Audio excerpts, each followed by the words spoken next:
Hello students, IIT brain में आपका स्वागत।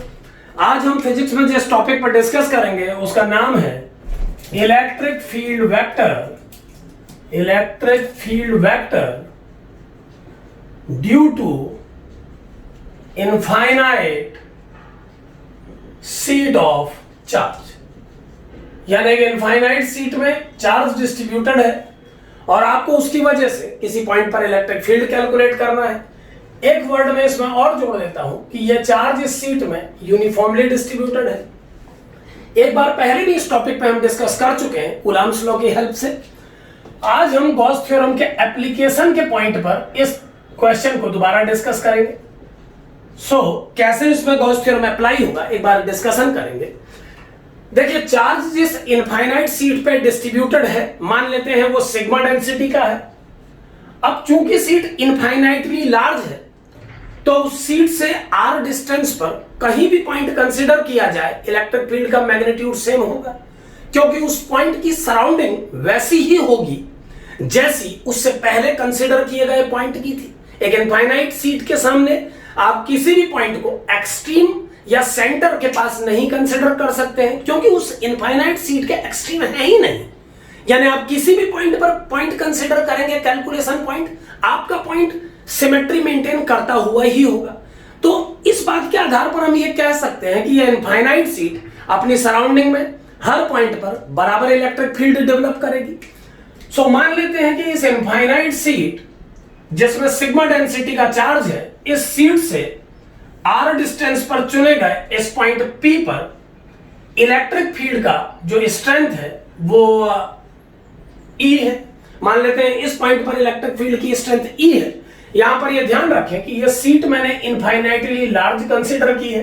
एक इनफाइनाइटली लार्ज सीट को बनाया नहीं जा सकता, केवल आप माइंड मेकअप कर सकते हैं। इस इनफाइनाइटली लार्ज सीट जिसकी length width up and down चारों डायरेक्शन से ये इनफाइनाइट है, उसके सेंटर से r डिस्टेंस पर किसी पॉइंट P पर हमें इलेक्ट्रिक फील्ड कैलकुलेट करना है।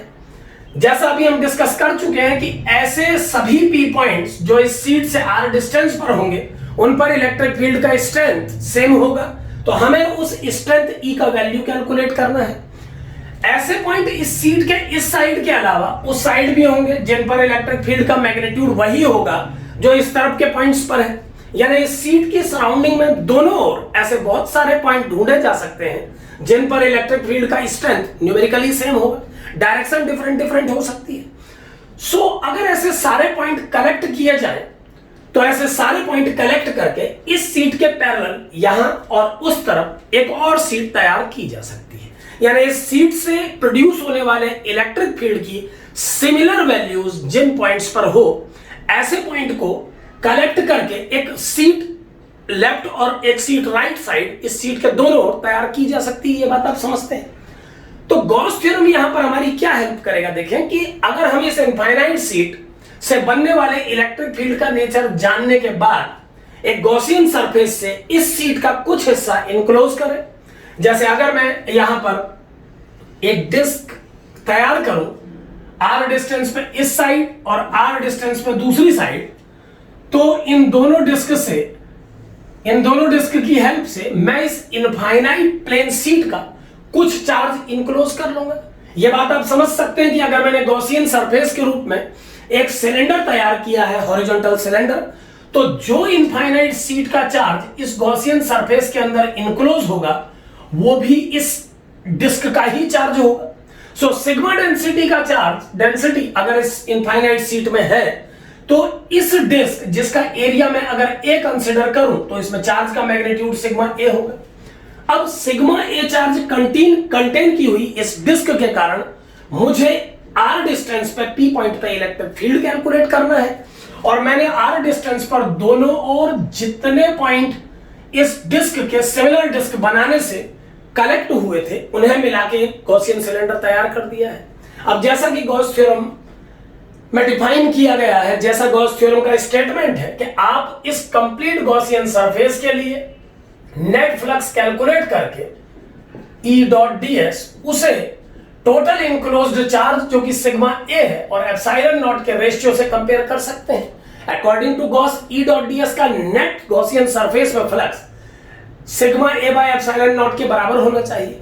और यहां हम ये भी क्लियर देख चुके हैं कि इस इनफाइनाइट सीट के कारण जो इलेक्ट्रिक फील्ड डेवलप होगा उसका डायरेक्शन आउटवर्ड होगा। या आउटवर्ड डायरेक्शन क्यों होगा, इस पर हम एक बार पहले भी जब हमने इनफाइनाइट रॉड डिस्कस की थी चर्चा कर चुके हैं। फिर भी माइंड मेकअप करने के लिए एक बार आपको बता दूं कि आप इस इनफाइनाइट सीट के सामने आर डिस्टेंस पर कोई भी पॉइंट कंसिडर करेंगे तो उस पॉइंट की सराउंडिंग में बहुत सारे पॉइंट इलेक्ट्रिक फील्ड को डिफरेंट डायरेक्शन में डेवलप करेंगे। और इस पॉइंट पर बने हुए जो इलेक्ट्रिक फील्ड से जो कोनिकल पिक्चर बन जाएगा उसका केवल इस डायरेक्शन में कंपोनेंट ही रिमेनिंग रह पाएगा, बाकी सारे कंपोनेंट कैंसिल हो जाएंगे। तो 3D प्रॉब्लम है, थोड़ा सा माइंड मेकअप करके चलना पड़ेगा। ये बात समझनी पड़ेगी कि इनफाइनाइट सीट में किसी भी पॉइंट पर चारों तरफ 3 डायमेंशन मतलब पूरी प्लेनर सिमेट्री मेंटेन रहती है। तो किसी भी पॉइंट पर इलेक्ट्रिक फील्ड निकालने के लिए एक डिस्टेंस पर बहुत सारे पार्टिकल इस डिस्क के इलेक्ट्रिक फील्ड डेवलप करेंगे और उस इलेक्ट्रिक फील्ड का जो रिजल्टेंट इलेक्ट्रिक फील्ड आएगा उसका डायरेक्शन इस इनफाइनाइट सीट के परपेंडिकुलर ही होगा। सो अगर इस कंप्लीट गॉसियन सरफेस के लिए फ्लक्स कैलकुलेट किया जाए तो इस फ्लक्स को हम दो अलग अलग पार्ट में बांट के स्टडी कर सकते हैं। हम ऐसा कह सकते हैं कि यह फ्लक्स हम फ्लैट सरफेस पे कंसीडर करेंगे और एक बार आप एक दूसरे पार्ट में इसी फ्लक्स को कर्व्ड सरफेस पे कैलकुलेट कर सकते हैं। सो अकॉर्डिंग टू थ्योरम आप E डॉट ds फ्लैट पे और E डॉट ds कर्व्ड पे इनका sum sigma A upon epsilon naught के बराबर कह सकते हैं। अब अगर हम ध्यान से देखें तो ये जो फ्लैट सरफेस इस सिलेंडर को क्रिएट करने के लिए बनाए गए हैं इनका एरिया भी उतना ही होना चाहिए जितना एरिया का चार्ज इन्होंने अपने अंदर इनक्लोज किया है। सो इसका एरिया ए, इसका एरिया ए और इस एरिया के किसी भी एलिमेंट का जो सरफेस वेक्टर होगा वो इलेक्ट्रिक फील्ड के अलोंग ही होगा। इस तरफ के पॉइंट्स पर बनने वाला electric field outward x axis के अलोंग है और इस तरफ बनने वाला electric field minus x axis के अलोंग। और ये बात भी ध्यान दें कि इस क्लोज्ड सरफेस के लिए इस सरफेस के किसी भी एलिमेंट का सरफेस वेक्टर इलेक्ट्रिक फील्ड के पैरेलल है 0 डिग्री एंगल के साथ और यहां पर भी वही सिमेट्री मेंटेन है। तो इन दोनों फ्लैट सरफेस के लिए E डॉट ds का total value E magnitude into twice of area into cos 0 लिखा जा सकता है।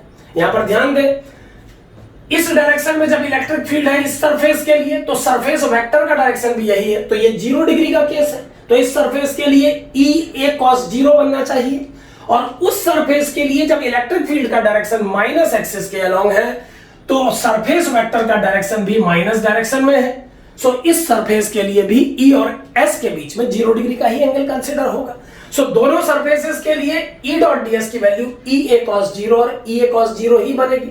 सो नेट फ्लैट सरफेस के लिए जो नेट फ्लक्स डेवलप होगा वो 2 E a cos 0 हो जाना चाहिए।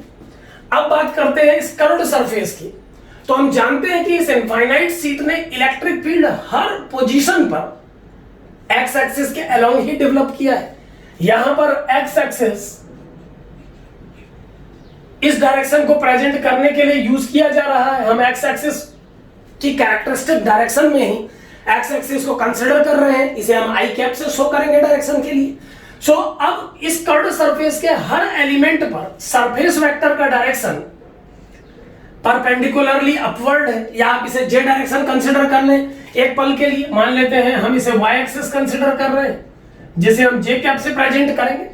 सो इस सरफेस के लिए सरफेस वेक्टर जे कैप है जबकि इस सरफेस के लिए सरफेस वेक्टर माइनस जे कैप है और इलेक्ट्रिक फील्ड का डायरेक्शन इस सरफेस के किसी भी पॉइंट पर एक्स एक्सिस के ही अलोंग है जैसा वो पहले था। एक इनफाइनाइट प्लेन सीट अपनी सराउंडिंग में हर पॉइंट पर इलेक्ट्रिक फील्ड सरफेस के परपेंडिकुलर ही डेवलप करती है। सो इस कर्व्ड सरफेस के किसी भी पॉइंट पर जब E डॉट ds का वैल्यू किसी एलिमेंट के लिए कैलकुलेट किया जाएगा तो एंगल E और ds के बीच में 90 डिग्री ही बनेगा और इस कंडीशन में जो E डॉट ds का नेट सम इस कर्व्ड सरफेस के लिए आएगा वो E into area into cos 90 का फॉर्मेट ले लेगा और cos 90 की वैल्यू 0 होती है, इसीलिए इस पार्ट को हम यहां पर कैंसिल कर रहे हैं।